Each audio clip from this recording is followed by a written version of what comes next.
Olá, sejam bem-vindos para mais um programa Culturando. Eu sou Rosa Familiar e você está na InforTV 106.3 FM. Hoje, para conversar aqui em estudo com Nuno Carvalho, que vem de Carregosa, Valdecambra, mas nasceu em Vila Real. Vem falar-nos do seu segundo livro, Da Caneta de William Thorne. Tenho aqui já na minha mão um livro de poesia que promete deixar-nos assim um bocadinho a pensar o que é que temos aqui. Vamos explorar tudo aqui diretamente com o Nuno. Olá, Nuno, bem-vindo ao Culturando. É sempre muito bom termos aqui juventude, ainda por cima que escreve. Nuno, o interesse pela natureza tem sido uma coisa fenomenal na tua vida desde muito cedo. Porquê a natureza ser assim algo que te toca no coração? Eu nasci em Vila Real, como eu disse, e eu cresci sempre à volta de natureza. Eu vim muito cedo aqui para esta zona de São João da Madeira, Valdecambra, Carregosa, e cresci sempre em sítios em que tinha a natureza, então isso fez muito parte da minha pessoa, fez parte do meu dia-a-dia, e é muito fácil quando estamos em sítios bonitos, ter inspiração, ou seja, para escrever ou para imaginar coisas que podem acontecer fora do normal. Mas o interesse pela mitologia, por exemplo, e pela história também são algo muito especial para ti. Queres-nos falar um bocadinho dessa área que também te toca bastante? Sim, eu comecei a ler desde muito cedo, muito por influência da minha mãe e do meu avô materno, e então eu via-os sempre a ler e eu queria ler também. E uma das coisas que eu descobri muito cedo foram livros de mitologia, ou de mitologia grega, ou de mitologia egípcia, que eu gosto bastante e que me influenciaram desde muito cedo. Isso depois também levou-me para a fantasia, que é um género que eu adoro muito e que influenciou o meu crescimento como adolescente. E quem é este Nuno que nós temos aqui no Culturando? Este jovem estudante que agora já não está a estudar no momento, que gosta de poesia, gosta de livros, gosta de natureza. Quem és tu, afinal? Eu acho que tive sempre o gosto pela literatura, por ler e descobrir mais coisas e assim. E quando eu era também adolescente começou-me a vir ideias para histórias, só que eu não sabia bem como explorar isso. Às vezes ia fazendo umas imitações, outras vezes criava, mas depois não acabava. E eu sempre estive ligado à literatura, quer no meu percurso académico, depois mais tarde, quer no meu dia-a-dia. Eu leio sempre o máximo que posso. E depois a escrita tornou-se também uma coisa do cotidiano. És um leitor nato desde pequenino. Houve aqui assim alguma influência, por exemplo, quando tu descobriste a escrita na escola primária, por exemplo, ficaste logo apaixonado pelas letras? Eu gostava muito da parte das composições e de ter liberdade para escrever, porque eu, quando tinha liberdade para imaginar, é quando eu me sentia mais à vontade. E felizmente encontrei no meu percurso professores que me sempre entusiasmaram muito para fazer isso e para continuar, e também é a eles que eu dedico este livro, aos professores todos que me marcaram, e ainda bem que encontrei essas pessoas no meu caminho, porque se não fosse elas, o primeiro livro não tinha sido possível, que eu escrevi, este segundo livro também não tinha sido possível, porque eles me encaminharam sempre para as artes. Eu às vezes na vida fazia um percurso contra isso, mas acabei por voltar e acabei por me dedicar à escrita e às artes e a tudo isso.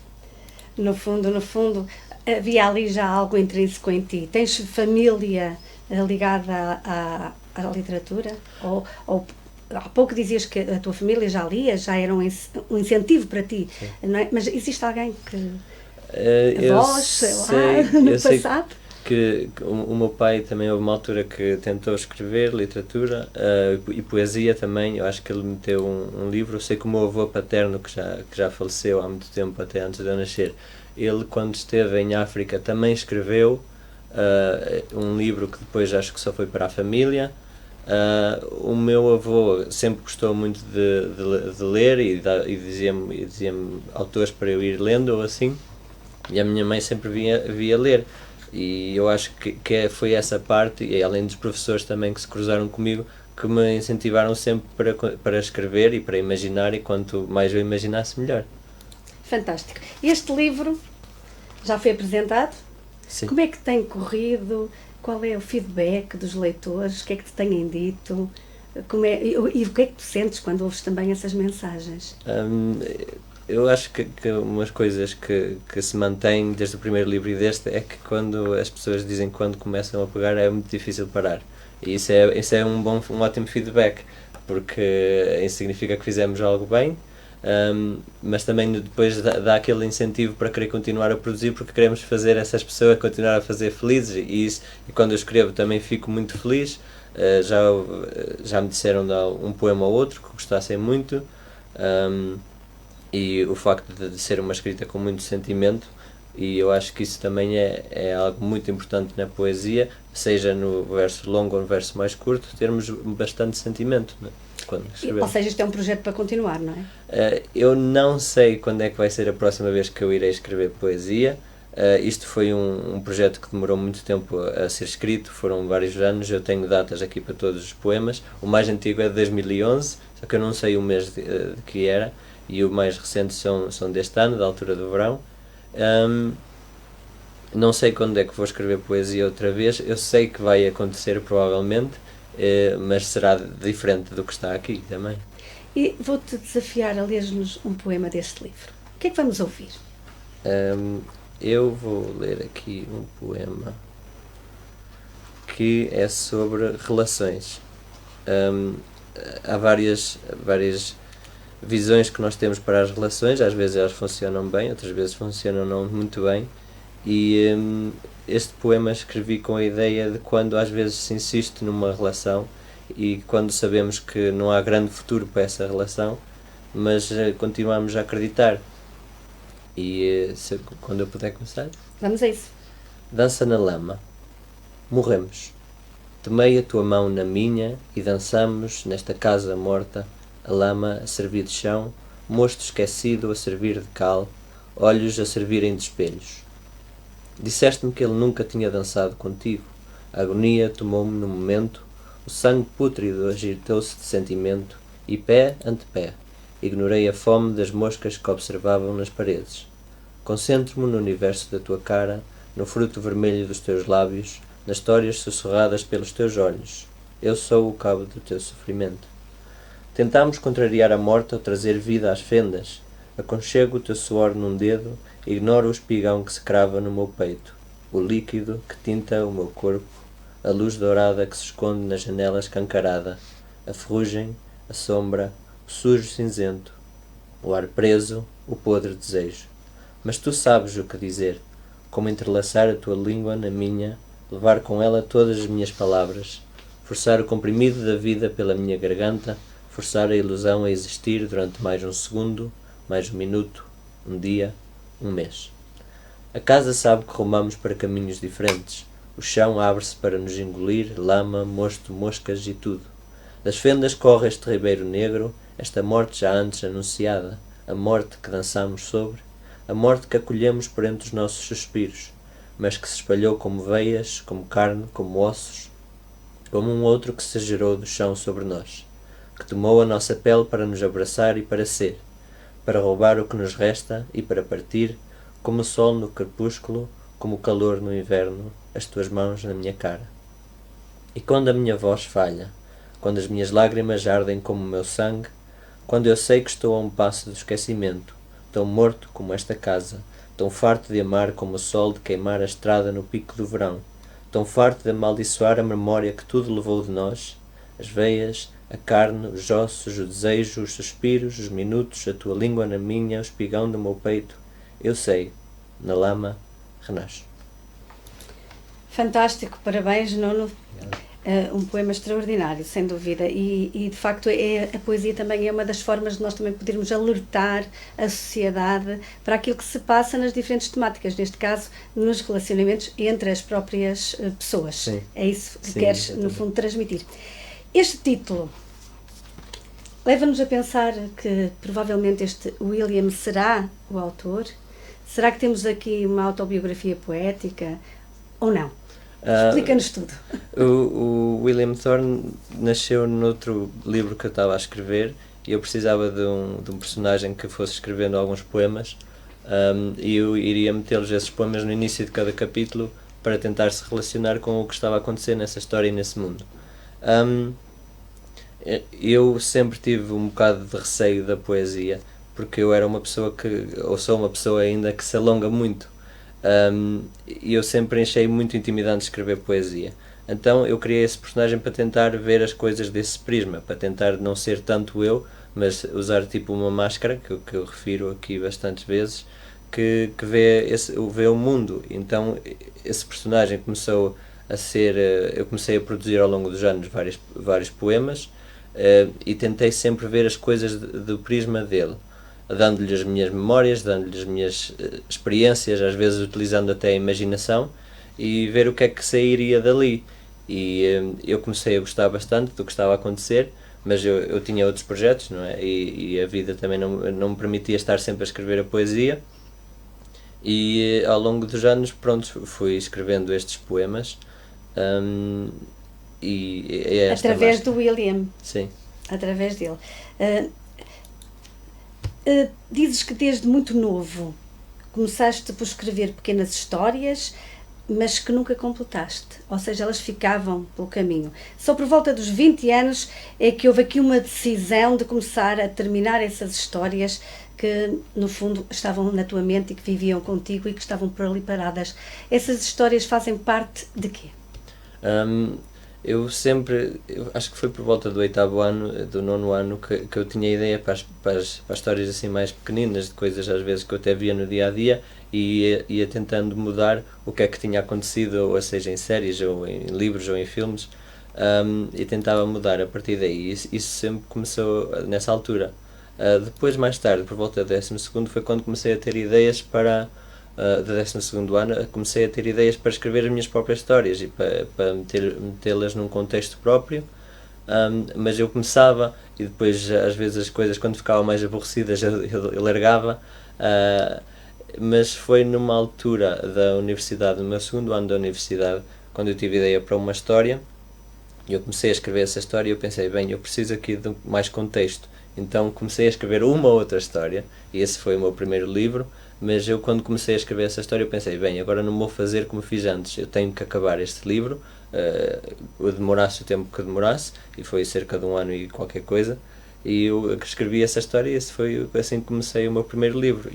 É assim que nasce o Planeta de Akath. Eu queria ter o meu sonho sempre foi criar um mundo literário em que as histórias iam acontecer em diferentes sítios, ou países, ou continentes, ou regiões, seja o que fosse, e mesmo em alturas do tempo diferentes, e eu queria muito brincar com isso, porque me permitia-me fazer muitas coisas. O meu primeiro livro passa-se nesse planeta de Akath, e agora continuo a escrever nesse planeta, a tentar encontrar sempre uma casa para esse. O planeta de Akath é um planeta que gostavas que existisse? Sim e não. Sim, porque tem coisas muito boas e tem histórias imensamente boas e que eu gostaria de poder contar um dia, mas também tem umas adversidades muito difíceis e são precisas personagens extraordinárias para ultrapassar isso. Ou seja, é o teu imaginário. Podemos dizer que tu, quando escreves ou quando estás nessas histórias, consegues teletransportar-te para um outro imaginário, para outro... saíres deste planeta, no fundo. Eu lembro-me muito bem, se calhar, do primeiro mês em que eu comecei a escrever o meu primeiro livro, e a sensação de liberdade que eu tinha e que tive enquanto escrevia. E isso é algo único e acho que é algo que é comum a quase todos os escritores quando experienciam aquela liberdade mesmo na escrita. E é um sentimento que é quase indescritível, mas nós estamos aqui, mas a nossa mente ao mesmo tempo está no outro lado e só quer explorar, só quer ver o que é que vai acontecer a seguir, porque é que as personagens fazem tais ações, e é um sentimento que eu nunca me vou esquecer e que infelizmente ainda acontece até agora e que espero continuar a acontecer. E nunca te passou pela mente um escritor que gosta tanto de histórias enveredar pelo romance, por exemplo? Claro que sim. Eu tenho vários projetos que eu quero fazer. A Akath, por causa das histórias se passarem no planeta de Akath, permite-me contar muitos tipos de histórias diferentes, e em espaços de tempos diferentes. Se calhar vão haver tempos que são mais parecidos com os de agora, se calhar vão haver tempos que são mais medievais, Mas eu espero que as pessoas se relacionem sempre com as personagens, que isso é o mais importante, haver um relacionamento com as personagens que se identifiquem de qualquer forma, e a partir daí vamos vendo e vamos ver o que é que os personagens fazem e o que é que acontece. Vou desafiar a mais um poema, pode ser? O que é que vamos ouvir? Eu vou falar outra vez das relações, mas num outro prisma diferente. Este poema chama-se Chuva, que até coincide com o dia de hoje, mas é um outro prisma para ver as relações. Chuva. O pulso da cidade é uma canção, uma vibração que ressoa no corpo, que penetra em mim, que me controla como fios numa marionete, que arrasta a carne do coração para lados opostos. As notas que se fundem com a chuva naqueles dias entre inverno e primavera, o frio e o calor entre amizade e amor, a eletricidade em lábios que se aproximam, no coração prisioneiro que salta no peito, no sangue que corre para qualquer lado, como água para as sarjetas. Desejei ser uma gota de chuva, que ao tocar a tua pele pudesse entrar para sempre no esquecimento, pudesse não ser devorado pelo monstro do dia-a-dia, pelos sentimentos que ambicionam por um trono, pelas imagens que trespassam o meu crânio nas horas negras, pela falta de ar quando recordo o teu sabor, quando senti a tua pele a dançar nos meus dedos, quando senti que contigo podia descansar de lutar, quando a canção na tua garganta, a canção da cidade e a canção da chuva se tornaram a nossa canção. Eu sou o eterno cinzento, quadro ambicionado apenas imaginado, tela pintada apenas pela poeira, imagens apenas vividas na fantasia de um sonho. Palavras presas quando estendeste a mão para mim, mas algo forçou-te a parar. Reflexos num olhar quando os teus dedos mimaram o meu braço e o meu punho, a violenta lágrima libertada quando tudo nos foi negado, a dourada lágrima libertada quando finalmente cedemos, o sorriso que vive num dia sem sol e um olhar desviado num dia de verão. O pulso da minha mão fria contra o teu peito molhado, ao sentir o teu coração e o coração da cidade como um só, ao sentir o espigão do ciúme no meu estômago, ao recordar os teus olhos a percorrerem cada membro meu, vestida apenas com curiosidade e um sorriso. Ao saber que não soube amar até te conhecer, ao saber que não soube amar até te perder, que ainda hoje apanho os meus pedaços como notas de um piano quebrado, que vivo preso na indefinição de sonho ou pesadelo de uma memória daquele dia na chuva contigo, repetido até ao infinito. Obrigada, Nuno. Obrigada também a quem nos acompanha lá em casa. Estamos com o Nuno Carvalho a falar de poesia. Sejam muito bem-vindos ao Culturando. Estamos aqui para divulgar a cultura, divulgar os livros, por isso basta enviar um e-mail para culturando2015@gmail.com e pode agendar a sua entrevista e vir até os estúdios conversar numa conversa informal sobre poesia, livros, literatura, romances, aquilo que desejar. Nuno, vamos continuar aqui a conversa sobre este livro que, no fundo, não foi a tua primeira prioridade, a poesia. Não. Como é que tu descobres a poesia na tua vida? Como eu disse, a poesia foi sempre muito intimidante. Claro que nós, no nosso percurso académico, estudamos vários poetas, não é? Desde o Fernando Pessoa até o Camões, e varia muito pouco a partir daí. Mas foi mais na universidade, em Coimbra, quando eu tive uma aula de escrita criativa e que me mostraram poemas de vários autores, seja portugueses, seja estrangeiros, que eu descobri um outro tipo de poesia, principalmente a poesia do Herbert Welder, que me identifiquei muito com ela e que vi que era algo completamente diferente do que nos tinham ensinado. Eu gosto muito de Fernando Pessoa, mais do ortónimo, mas quando eu descobri o Herbert Welder, especialmente o Alberto, foi algo que se desbloqueou aqui e que eu vi, a poesia também pode ser assim. Também não tem que ser aqueles versos curtinhos, cheios de regras, não é? Não precisa de ser aqueles versos muito pequeninos, não precisa de ser aqueles versos em que cada palavra é o que tem que ser, não é? E pode ser algo que se estende mais, que tem mais liberdade, quer no verso, quer no que se escreve, quer dos temas que se escreve. E depois também, quando estive no Reino Unido, descobri o Ted Hughes, descobri mais do T.S. Eliot e de outros autores e poetas brasileiros, ingleses, e até alguns dos meus colegas que estavam comigo no mestrado, e fui vendo o que é que eles faziam, e isso foi um abrir de olhos para aquilo que eu podia fazer. O teres ido até ao Reino Unido e fazer este curso de escrita criativa foi sem dúvida para ti algo muito importante para o desenvolvimento da tua escrita. Fala-nos um pouco de como é que é este curso, que não demora, não é um curso, não é um workshop, é um curso que demora 2 anos. Sim, pode ser 1 ano se fizer a full time e pode ser 2 anos se fizer part time, que foi o que eu fiz porque eu estava a estudar e a trabalhar. E foi um mestrado muito bom. Eu tenho memórias muito boas, mas também me lembro que na primeira aula que nós tivemos, em que tivemos uma workshop em que avaliámos o trabalho dos outros, eu senti-me completamente fora da caixa e pensei, bem, o que é que eu vim aqui fazer? Mas felizmente eu tive colegas que me receberam muito bem e que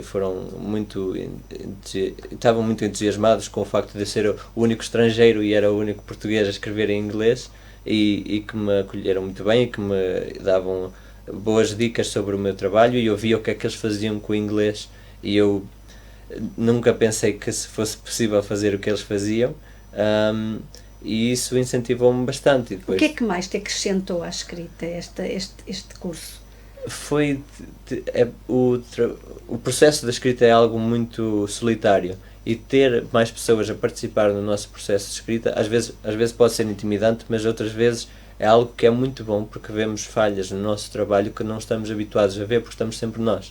E quando temos alguém do nosso lado a dizer, se calhar podias fazer isto de maneira diferente, é algo muito bom, principalmente a partir dos professores. E os professores eram pessoas que incentivavam o diálogo nas aulas, e a opinião que nós dávamos não era vista como se fosse algo para ser descartado. Toda a opinião tinha valor. E eles, ao dizerem-nos isso, também nos incentivavam e diziam que podíamos continuar, e foi muito bom, e descobri outro tipo de leituras que normalmente não iria ler, mas que me ajudaram, e é bom que uma pessoa leia fora da sua zona de conforto também, para ver o que é que se pode fazer. E para além o facto de teres ido ao Reino Unido, fez com que tu, se calhar, fizesses deste livro bilingue, que ele também é escrito em português e em inglês. Sim, sim. Foi esse o motivo, foi o facto de ter estado lá? Também, e porque eu, quando estava lá nessa altura, continuava a escrever como William Thorne, mas depois meti-lhe o inglês também, porque eu sempre tive facilidade no inglês. E achas que é importante as pessoas também lerem?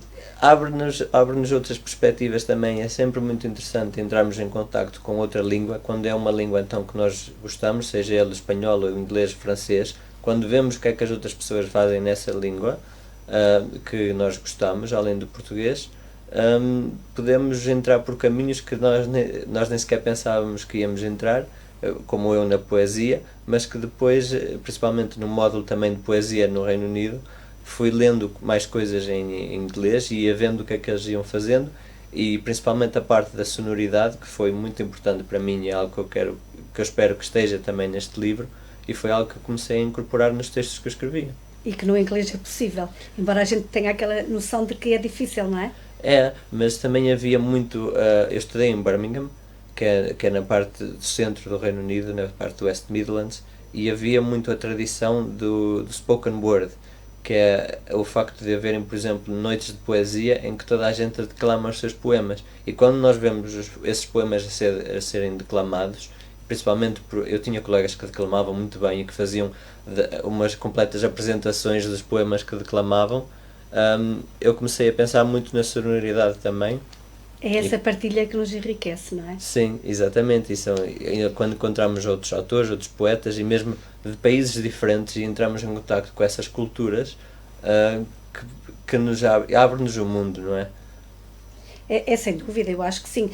Vês importância em quem nos está mesmo a ouvir, que também seja da área da poesia, dos livros, importância em termos também estes encontros em Portugal, na nossa zona? Eu tentei fazer... Já existem, não é? Sim. Existem as tertúlias poéticas. Eu acho que as noites de poesia são algo muito, que acrescentam muito, não é? E eu gostava, na minha zona de Valcâmara eu tentei fazer isso, mas é sempre complicado. Acho que há sempre reticências, ou às vezes as pessoas têm receio em aderir ou serem julgados da sua própria escrita. Eu acho que não deviam ir com esse tipo de pensamento. Deviam ir com o tipo de pensamento de que vou partilhar aquilo que eu escrevo, as outras pessoas vão partilhar aquilo que escrevem, não precisam de estar perfeitos, não é? Eu li poemas que estão aqui quando estava lá no Reino Unido e eles mudaram de forma até agora, mas foi muito importante porque se tem logo um feedback instantâneo e na escrita não é assim. É uma das artes que se faz muito solitária e que só às vezes é que se tem esse feedback se tiver uma boa rede de apoio, porque se não se tiver, nós ficamos sempre quase na incógnita e o nosso mundo fica muito fechado e ficamos muito ensimismados, e é muito bom ter esse contacto e esses intercâmbios de poesia. E nós estamos em constante evolução na escrita. Quem escreve está sempre a evoluir. Uma máscara que serviu como filtro para observar o mundo ao longo de anos, usando as experiências do autor, a imaginação. Tudo sem limites. Da caneta de William Thorne, é o resultado de uma conversa que dura quase uma década entre escritor e máscara. Coração e razão, imaginação e memória. Tu dizes quase tudo, ou seja, tu quando dizes que não tens limites, queres te referir aqui a que no teu livro, a tua escrita, abordas qualquer temática? Ou tentas pelo menos ser assim arrojado nessa vertente? Eu não queria que houvessem limites para aquilo que eu poderia escrever ou que poderia abordar nos temas. E eu usei muito a máscara do William Thorne, mesmo dando-lhe memórias minhas e fazendo essa distância entre mim e ele, e que existe depois no papel. Queria que o que quer que saísse, quando eu me sentava para escrever, que fosse mesmo sem limites, e às vezes há temas mais fortes que estão aqui no livro, e que eu na altura, quando pensei em fazer este livro, não sabia que ia abordar, mas ainda bem que o fiz. Não sei se fiz bem ou mal, isso depois já não me pertence, não é? Pertence aos leitores quando eles lerem. Depois, quando se faz isso, permite-se fazer tipo como se fosse uma exorcização de nós mesmos, porque estamos a tirar coisas que às vezes estão no nosso inconsciente e que nós nem sabíamos que estavam lá, e que quando acabamos de escrever sentimos que foi um peso que saiu de cima, e isso, eu senti muito isso ao escrever este livro. É o poder que tem a escrita. Exato. Vamos aqui a uma leitura, que já que estamos a falar de máscara, não é?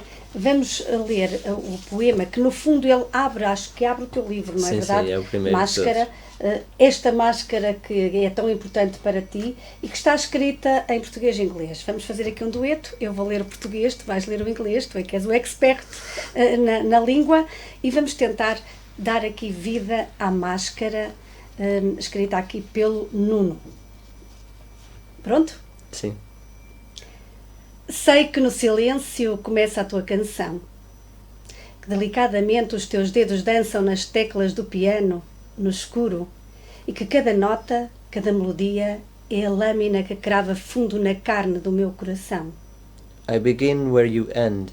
I have tried to understand what I am, sharing your fears of what lurks in the dark, wondering if, at some point as I search, I will unravel like a bundle of yarn, bleeding with me all the things you've hidden within. És a cicatriz. A música que tocas são as memórias das feridas que te geraram. E a tua consciência? Um efeito secundário provocado pelo que via quando o sonho se aproximava. I uttered my first word while you slept, offering voice to your pain, rummaging through the dark corners of your mind when you even dared not to tread. And I created, I turned inaction into action, I made substance of the formless, I offered you life when death stalked your shadow. Os teus pensamentos, as minhas mãos. A minha memória, as minhas experiências, a minha vida. A tua caneta. A máscara que precisei para viver, para não ser devorado pelas fissuras que quis esconder, pela pessoa que tive de ser. I am the unmade, birthed and entombed, trapped in the distance between pen and paper. My words escape the norm, I urge through fingers, I speak through the songs of days gone by, through days that might be. through shattered dreams and glittering hopes, the smile offered in passing when an acidic ache lives inside the heart, the fleeting thought of a permanent end, the new breath. Dei-te o nome, mas não te deixei ser. A máscara era demasiado confortável, esta fusão entre eu e não eu. Tornei-me tirano do reino da minha mente, roubando a liberdade aos meus pensamentos. Um parasita que se alimentou de outro para sobreviver. E que no fim desta jornada vai-te descartar quando a tua canção acabar. Dawn breaks, echoes linger, fingers resting on keys of black, keys of white. I wish I could have made these notes last a second, a minute longer. I am not afraid of disappearing. I am not afraid to die. I was ever happy to grant life, having never lived. Excelente. Ou seja, achas mesmo que vais ser descartado pela máscara? Eu queria que este projeto do William Thorne, que durasse apenas este livro, começasse e acabasse este livro. É por isso que existem estas conversas mais diretas entre mim e ele no início do livro, que é o primeiro poema, e depois o último também é uma conversa final entre nós os dois.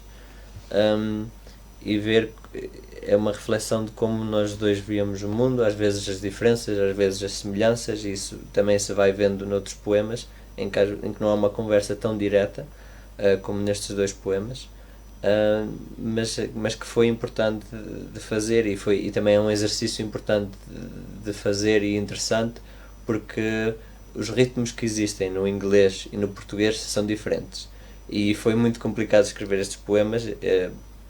Eu sei que passei por várias versões destes dois poemas, porque eu queria mesmo pôr a sonoridade tanto no português, tanto no inglês, e que estivesse presente, e que tivesse claro o sentimento, e a saber que os ritmos são diferentes, depois é quase difícil encontrar um meio termo, mas o desafio também está aí, também está a parte interessante, e é por isso que nós, quando se faz assim a poesia, temos que nos autodesafiar para fazer essas coisas. E conseguiste fazê-lo muito bem. Esta máscara que tu tanto usas e que no fundo é um filtro, é a personagem que observa o mundo. Como é que tu vês o mundo? Eu acho que neste momento, quer dizer, todos os poetas são projetos dos dias que correm, não é? E dos dias que correram quando lançaram as coisas. Às vezes é difícil ver as coisas por um lado mais luminoso, principalmente agora. Eu acho que também já me disseram que aqui nota-se que está alguma angústia, e eu acho que isso é verdade por causa dos dias de hoje, mas também acho que existe um bocado da luz da esperança, e a parte da natureza também nos ajuda a isso, porque se nós formos ver, a natureza persevera sempre, independentemente do que acontece, e mesmo em qualquer lado, não é? Às vezes estamos numa cidade... Ela dá a volta. Exato, às vezes estamos numa cidade mais antiga e vemos as árvores e as raízes a crescerem sobre os pavimentos, e a ver como isso acontece e como consegue ser... A fortaleza. Exatamente. E é a fortaleza que existe nos poetas também. Eles tanto estão na mão de baixo como conseguem ter uma energia fantástica para colocar no papel aquilo que colocam e os poemas que colocam. E se formos ver na história, também sabemos que os poetas foram muitas vezes as primeiras vozes das resistências e das revoluções e de tudo isso. É por isso que os artistas são tão importantes, e é por isso que é importante a poesia ser sempre atual para a altura que é lançada. Claro, as coisas vão mudando ao longo dos anos, mas é importante que certas coisas sejam faladas, porque se elas não forem faladas e se forem escondidas, então que as coisas nunca mudam e que as coisas nunca evoluem. Sentes dificuldade que não há apoio para os escritores, para os poetas, para os artistas? É complicado. Eu Tu que estiveste no Reino Unido e consegues ver esta diferença, Portugal e lá fora? Eu vi duas realidades, não é? Infelizmente aqui em Portugal existem algumas práticas que não me deixam muito contente em relação às publicações, e que eu acho que considero que sejam um pouco predatórias, porque é quase a norma aqui em Portugal um autor pagar para ser publicado, e no Reino Unido isso não é a norma, até porque se existe um contacto mais direto com os agentes, e um contacto mais direto com as editoras, e isso faz com que seja ao contrário, os escritores é que são pagos para poderem ter os direitos das suas obras publicadas. Afinal estão a trabalhar, não é? Exatamente, são muitas horas sozinhos, são milhares de horas, às vezes centenas de horas para fazer um livro, e isso tem que ser remunerado, não é?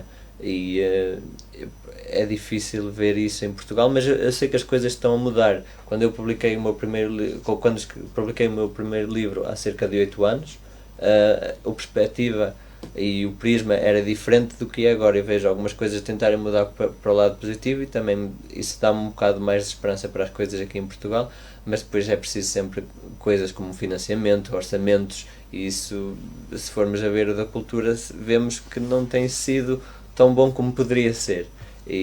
Mas eu vejo que há eventos, vejo que há o desejo de ver autores a falar nesses eventos, a terem uma relação mais próxima até com os leitores, e isso faz com que depois se criem leitores-chave, não é? Que vão ser quase sempre os mesmos a comprar as obras, e isso ajuda muito. É verdade, tens toda a razão. Voltando aqui ao livro, esta caneta que está dividida em capítulos. Há alguma mensagem específica? Tem muitas mensagens. O que é que temos aqui e porquê que ele está dividido? Está dividido em 4 partes, o livro.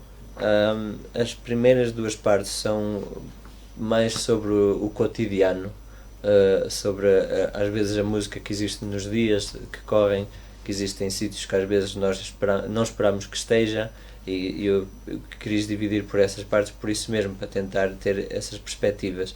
Depois é coisas como se fosse como vemos as relações, como já li esses poemas, como nos vemos a nós próprios, como vemos o que está a acontecer no mundo, especialmente aqueles acontecimentos mais marcantes, como as guerras. Depois a terceira parte tem o meu fascínio pela mitologia, e existem poemas que abordam figuras mitológicas, que abordam as minhas próprias crenças os próprios fascínios quando eu lia mitologia. Tem referências à mitologia egípcia, e tem referências também à britânica, e eu quis jogar também um bocado com isso. E a última parte era como se fosse mais as canções finais, porque a parte da sonoridade vai ser muito importante para mim, para este livro, e acho que vai ser sempre enquanto eu escrever poesia. Eu tenho mais partes dedicadas até a pessoas que me são próximas. Eu dedico 2 poemas aos meus avós que já não estão aqui, mas que me marcaram imenso, e eu dedico-lhes dois poemas diferentes a eles, e a mais pessoas que foram importantes para mim. Mas isso é algo que eu levo comigo. Eu nunca sei o que é que o leitor vai ver nessas partes, mas espero que seja sempre algo que goste, e depois tem a conversa final entre mim e o William Thorne também. Quando falas na sonoridade, gostavas de ver algum dos teus poemas musicado, por exemplo? Eu não sei como é que isso seria possível, mas acho que seria muito interessante. Na minha apresentação houve uma pessoa que leu um dos meus poemas com uma voz diferente, e isso já foi uma experiência muito boa para mim, porque eu estou muito habituado a praticar os poemas sozinho, ou quando fiz a revisão, a ler em voz alta, porque a sonoridade foi sempre muito importante para mim, e ver como é que as coisas estavam, e depois ia ajustando qualquer coisa. E ver uma pessoa a declamar um poema nosso é sempre diferente, e eu gostei bastante dessa experiência. Agora, com música, também é algo que eu gosto muito, gosto imenso de música, eu gosto muito da escrita de música e de fotografia principalmente, e se isso pudesse acontecer, eu acho que seria muito bom. Até porque o teu livro tem fotos. Tem fotografias. Eu no início, porque este livro é autopublicação, self-publish, e eu tive que fazer basicamente tudo, tive que fazer o design, tive que fazer como estava tudo, e no início eu quis fazer com que cada poema tivesse uma imagem correspondente a que me possa ter inspirado, ou de alguma coisa que podia estar relacionada com o poema, mas era muito difícil fazer isso, então eu decidi meter as fotografias na parte final. São fotos em Portugal ou no Reino Unido? Eu tenho nos 2 sítios. Eu tenho aqui no início a dizer os vários sítios em que eu fotografei. No Reino Unido fotografei em Birmingham, em Stourbridge, em Wolverhampton, e aqui em Portugal foi em Arouca, em Braga, em Carregosa, onde eu vivo, em Coimbra, no Porto, na Serra da Freita, na Torreira e em Valcâmara. No fundo, tu vês na fotografia também um poema, não é? Eu acho que existe sempre uma simbiose entre as duas artes. Uma fotografia pode inspirar um poema e um poema pode inspirar uma fotografia.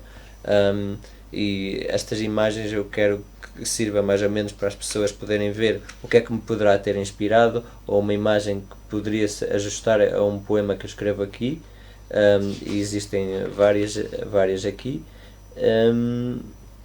E pronto, eu não sei se fui muito bom fotógrafo ou não, mas isso eu deixo para a opinião dos outros, mas espero que gostem desta parte, como se gostarem do resto do livro também. Vamos ouvir mais um poema? Sim. O que é que vamos ouvir? Qual é a tua escolha agora?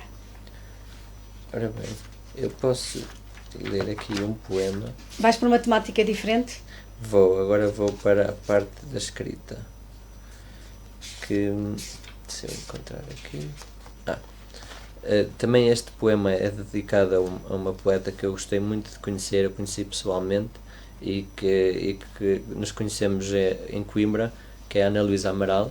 Eu gostei muito de a conhecer e de a considerar, acho que considero amiga, porque foi num evento em Coimbra que nos conhecemos e nesse evento nós estávamos a fazer uma homenagem a uma pessoa da Faculdade de Letras de Coimbra e um dos nossos professores pediu-nos se podíamos escrever qualquer coisa para esse momento. E esse poema nasce a partir daí. Eu lembro-me na altura que ela gostou muito, o poema entretanto mudou, mas ela gostou muito do que eu tinha escrito, e quando eu soube do falecimento da Ana Luísa Amaral também foi algo que me marcou muito, e escrevi este poema e dediquei-o a ela, que se chama A Mão que Escreve. Vamos a isso. A mão que escreve não goteja mais sabedoria do que o cérebro que a controla, ou sangra mais do que o coração que arde num frenético ritmo do peito, daquele que está doente de amor ou de solidão. A mão que escreve apenas ambiciona traduzir os adoentados devaneios segredados, soterrados nas almas sôfregas de todos os homens e mulheres, mas que se perdem no ínfimo espaço que existe entre dedos, caneta e papel. Sei agora que morremos diariamente, renascendo em novos corpos, tatuados com as mesmas cicatrizes, mas ainda a resposta foge à pergunta: que feridas partilham a folha virgem e a pele enrijecida? Cada letra, cada sílaba é um grito que transcende os anos, as marcas de uma literatura desmedida e repetida, vomitada pelos séculos, por milénios, pelo séquito empoderado, e que, mesmo assim, acende ou reacende esta raiva incendiária que mora no coração de todos nós. A mão que escreve trabalha apesar de perguntas, sem respostas, perguntas que todos os dias abalam os nossos alicerces, perguntas que se escondem nos recantos de mentes febris, pois tememos as respostas que nos podem ser segredadas no ínfimo do nosso crânio, como vozes na cabeça de um lunático, vozes de seres do vazio do espaço, vozes que se encarnam no nosso mosto, que tomam o nosso corpo, que louvam a nossa sagrada lobotomia. A mão que escreve é apenas um veículo e um meio, a fútil tentativa de acalmar o frio terror que se instala como novo ácido no âmago do estômago, que existe na beleza de um par de asas de um pássaro que voa em silêncio e que, no mesmo instante, noutra parte do globo, mata uma criança esfarrapada numa explosão de som que rebenta com o país. A mão que escreve é uma ilusão, nada mais que uma imitação da criação, do humano pensante que, talvez por querer ser Deus, do humano pensante que, talvez por não querer ser Deus, tomou consciência das falhas que o compunham como um vaso permanentemente quebrado, obrigado a permanecer em eterna glória em dias de chuva incessante ou calor abrasante, e que, ao cruzar-se com outros humanos quebrados na sua viagem pelo mundo, decidiu escrever. Fantástico. Parabéns. Obrigado. Obrigada, e também um beijinho para a Carla Valente, que nos diz aqui que a Luísa Amaral é como um farol. De facto é isso mesmo. O farol simboliza muitíssimo bem aquilo. Exatamente. Eu acho que sim. É sem dúvida nenhuma. E um beijinho também lá para casa para quem nos está a acompanhar no Facebook, e sejam sobretudo felizes juntamente connosco aqui com a poesia do Nuno Carvalho. Vamos continuar. Nós temos aqui ainda algum tempo para podermos explorar aqui mais um bocadinho. Eu vou ainda continuar com o livro porque nós ainda não falamos desta capa. Tu que és um apaixonado pela natureza, sim. Tinha que ser obrigatoriamente a natureza na tua capa? Tinha. Eu lembro-me quando tive a ideia para este livro, eu tinha acabado de tirar essa foto que serviu de capa, quando eu fui passear com os meus cães num dia. Isto é cá? Isso é em Carregosa. fui passear com os meus cães e por acaso passámos por essa zona, que eu tenho uma zona de um ribeiro muito perto da minha casa e tenho uma zona de florestas e assim, e eu vi essa imagem do sol a pôr-se e tirei essa foto e achei que seria perfeito para a capa de um livro. E mal eu sabia que dias depois eu ia ter no início deste ano esta ideia de reunir todos os poemas que eu tinha escrito ao longo dos anos e tentar fazer um livro de poesia. E por acaso ficou muito bem, porque eu acho que as duas coisas também podem ser relacionadas. Como eu disse, a fotografia e um poema, e às vezes essas coisas que nós vemos no nosso dia a dia que nos servem de inspiração para irmos escrevendo. E a poesia veio para ficar? Vai continuar a ser escrito poesia daqui para a frente pelas mãos do Nuno? Ou vamos ter aqui uma nova máscara eu acho no futuro? Há pouquinho dizias que querias que a máscara ficasse por aqui. Sim, é o Nuno que vai começar mesmo a escrever. Eu acho que se eu escrever poesia outra vez, eu acho que vai acontecer, mas não posso dar uma data. Quando escrever vou tentar ver só com os meus olhos e ver se as coisas correm bem também, porque eu tenho que desafiar, não é? Quando fazemos nós projetos deve ser sempre um desafio e tentar fazer essas coisas que eu sempre achei intimidante na poesia, mas só como eu, é algo que eu vou tentar fazer no futuro para um outro livro e que já tenho algumas ideias e até já tive um poema ou outro que se possa encaixar aí e vamos ver quanto tempo é que demora até acontecer. Mas antes da poesia, tens algum projeto a decorrer? Também, eu tenho acho que a minha casa vai ser sempre o género de fantástico e eu tenho um livro de fantasia que estou a traduzir e que tinha escrito em inglês quando estive no Reino Unido e depois quando voltei nos primeiros anos aqui em Portugal, e que estou a tentar encontrar uma casa. Eu tentei no Reino Unido, mas as coisas eu fui só recebendo nãos, mas não desisto na mesma. E agora aqui em Portugal, como eu vejo que algumas coisas mudaram em relação a 8 anos quando eu lancei o meu primeiro livro, vou tentar arranjar uma casa aqui também. Esse livro chama-se As Cicatrizes do Tempo, posso já dizer agora, e eu espero que as pessoas gostem e que seja. E tem duas personagens principais e que segue muito a história deles e que, pronto, espero que as pessoas gostem. Alguma coisa que tu gostarias de ver mudado para que, por exemplo, as pessoas lessem mais, comprassem mais livros? Eu acho que uma coisa muito boa que tem que acontecer é haver uma relação mais estreita entre os autores e os leitores. E isso acho que se está a fazer lentamente, mas que em princípio pode ser melhor no futuro, por exemplo, com as feiras dos livros, com os eventos, e ter ali o contacto imediato com o autor e ele ou ela falar-nos sobre as obras que traz ali, ou para a feira do livro, ou sobre por exemplo, um painel e vai falar lá. Dar mais voz aos autores, não é? Exatamente. Nos eventos. E não ter medo em arriscar às vezes com novas vozes, porque existem tantas pessoas a tentar entrar no mundo da literatura e às vezes têm umas vozes tão fortes e tão boas e às vezes é uma pena perderem-se porque vão caindo nas armadilhas que existem no mundo editorial e depois os custos também às vezes são muito elevados. Eu acho que uma pessoa pode ter um primeiro livro muito bom ou às vezes um primeiro livro menos bom, mas depois quando se vê confrontado com aqueles custos e depois num livro a seguir, às vezes os custos são mais elevados, eu imagino que alguns sonhos se percam ali e não seria muito bom que eles se perdessem ali. Seria bom que eles continuassem sempre a produzir mais e afirmarem as suas vozes, e eu acho que é a partir daí que também se estabelece essa boa relação entre a leitura e depois tem autores que, se tiverem muito sucesso, e também as adaptações, vê-se que é algo que traz muito sucesso para quem escreve. Se isso for acontecendo, aí eu acho que a leitura vai ser algo que vai acontecer naturalmente.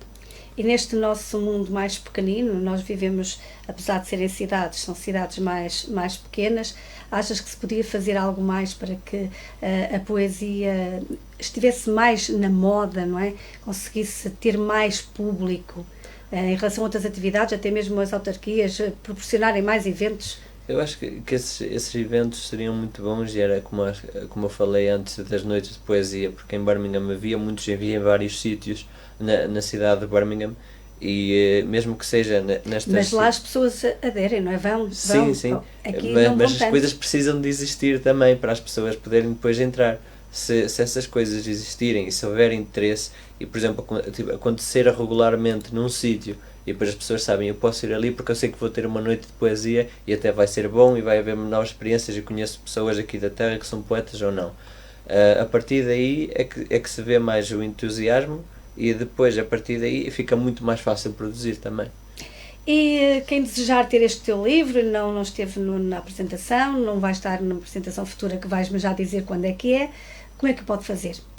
Primeiro podes dizer quando é que vamos ter aqui uma nova apresentação deste livro. Eu tenho uma apresentação confirmada em Arouca, dia 13 de janeiro, na Casa dos Doces Conventuais. Eu espero que as pessoas apareçam e que é um sítio muito bonito e é uma coisa mais informal, e eu gosto desses ambientes mais informais, até porque depois dá para declamar e que se cria logo uma relação muito estreita entre as pessoas que vão e o autor que apresenta o livro. Podem seguir-me nas minhas páginas, que conseguem me encontrar no Instagram e no Facebook, que é Nuno Carvalho Books, e a partir daí podem-me comprar um exemplar deste livro, mas também está disponível na bookmundo.pt, e se procurarem lá na loja o título da caneta de William Thorne, podem encontrar e podem comprar a partir daí. E está tudo combinado, nós estamos mesmo aqui na reta final e vou querer que tu feches este nosso Culturando com um poema que a noite pertence-te. Tu depois poderás dizer uma palavrinha antes de o ler sobre este poema que é tão falado, que por quem lê gosta muito dele. Entretanto, a mim resta-me agradecer-te de ter estado aqui à conversa comigo durante esta hora. Foi muito, muito interessante. Lembrar também lá para casa que podem ter este livro já na próxima apresentação nos Doces Conventuais em Arouca, na Casa dos Doces Conventuais, no dia 13 de janeiro. Podem agendar aí na vossa agenda, aparecerem por Arouca e podem ter este livro autografado pelo próprio Nuno. Nuno, muito obrigada, muito sucesso para ti. Obrigado, tudo de bom. Tens aqui um minutinho de antena para te despedires e dizeres aquilo que quiseres lá para casa, falares também do teu poema e fazeres a leitura para fecharmos o programa. Agradeço imenso a quem quer que compre o livro e quem quer que leia, e pode ser tocado ou não pelo que aqui está escrito, mas é sempre um gosto poder partilhar aquilo que eu escrevi ao longo de vários anos e que foi às vezes em alturas complicadas, às vezes em alturas mais fáceis, mas que tem muito sentimento de tudo aqui que eu escrevi, mesmo que tenha sido visto através de uma máscara. Este poema surge enquanto eu estava a fazer a revisão deste livro. Eu estava a tirar férias na Serra da Freita, e a natureza de lá foi mais um caso em que a natureza me inspirou, e eu pensei muito às vezes nas pessoas que se cruzam connosco todos os dias e que nós não sabemos as histórias que elas guardam dentro delas, e às vezes são muito complicadas mesmo, e este poema surgiu como se fosse uma forma de poder servir de apoio, poder servir de ajuda quando às vezes a vida não é assim tão feliz. Este poema chama-se A Noite Pertence-te. Vamos então ouvir A Noite Pertence-me de Nuno Carvalho. Resta-me a mim desejar-vos uma boa noite, até para a semana, sejam felizes e vamos ficar com poesia. Se eu pudesse congelar o momento em que te via ler no silêncio do crepúsculo, as brumas das montanhas serpentearem na distância, como se quisessem envolver-te num tímido abraço e sussurrar que a dor que carregas é uma lição que nunca mereceste, mas que inevitavelmente chega, como a hora daquele dia que se arrastava em todos os segundos, que prendia todos os meus membros, que trancava a minha boca. E eu sempre soube que essa dor que carregaste viveu na cor dos teus olhos, nas feições dos teus sorrisos, nos quentes aconchegos dos teus mimos, na força que sempre te levou a colocar um pé, depois do outro, depois do outro. E, quando me apercebi, já tinhas trilhado um caminho que me enche de orgulho, que as cores que o pincelam rivalizam os raios de sol, e a tua voz é a canção que me guia, esta noite que se aproxima, que cai lenta como paraíso. E eu sei que já sangraste rios na tua luta solitária, que és guerreiro numa causa desigual, e as tuas feridas que trato de cada vez que pingas escarlate no meu chão, são as pedras preciosas que guardo na minha caixa de memórias, junto com as cartas que nunca te escrevi, com os abraços que nunca ousei dar, os beijos que receei que nos cobrassem. Por isso, ouve estas palavras cobardes se estas te alcançarem, que sempre guardei a tua imagem naquele crepúsculo, e com ela a poeira da memória do passado dos anos, que não tenho dúvidas que a tornou mais bela. Eu sempre soube que sofreste no silêncio, e foi o silêncio que te deu a força para te levantares de cada queda. Por isso eu sei, agora e para sempre, que aquele crepúsculo poderá ser meu, mas a noite não pertence a Deus ou a mais ninguém. A noite pertence-te a ti.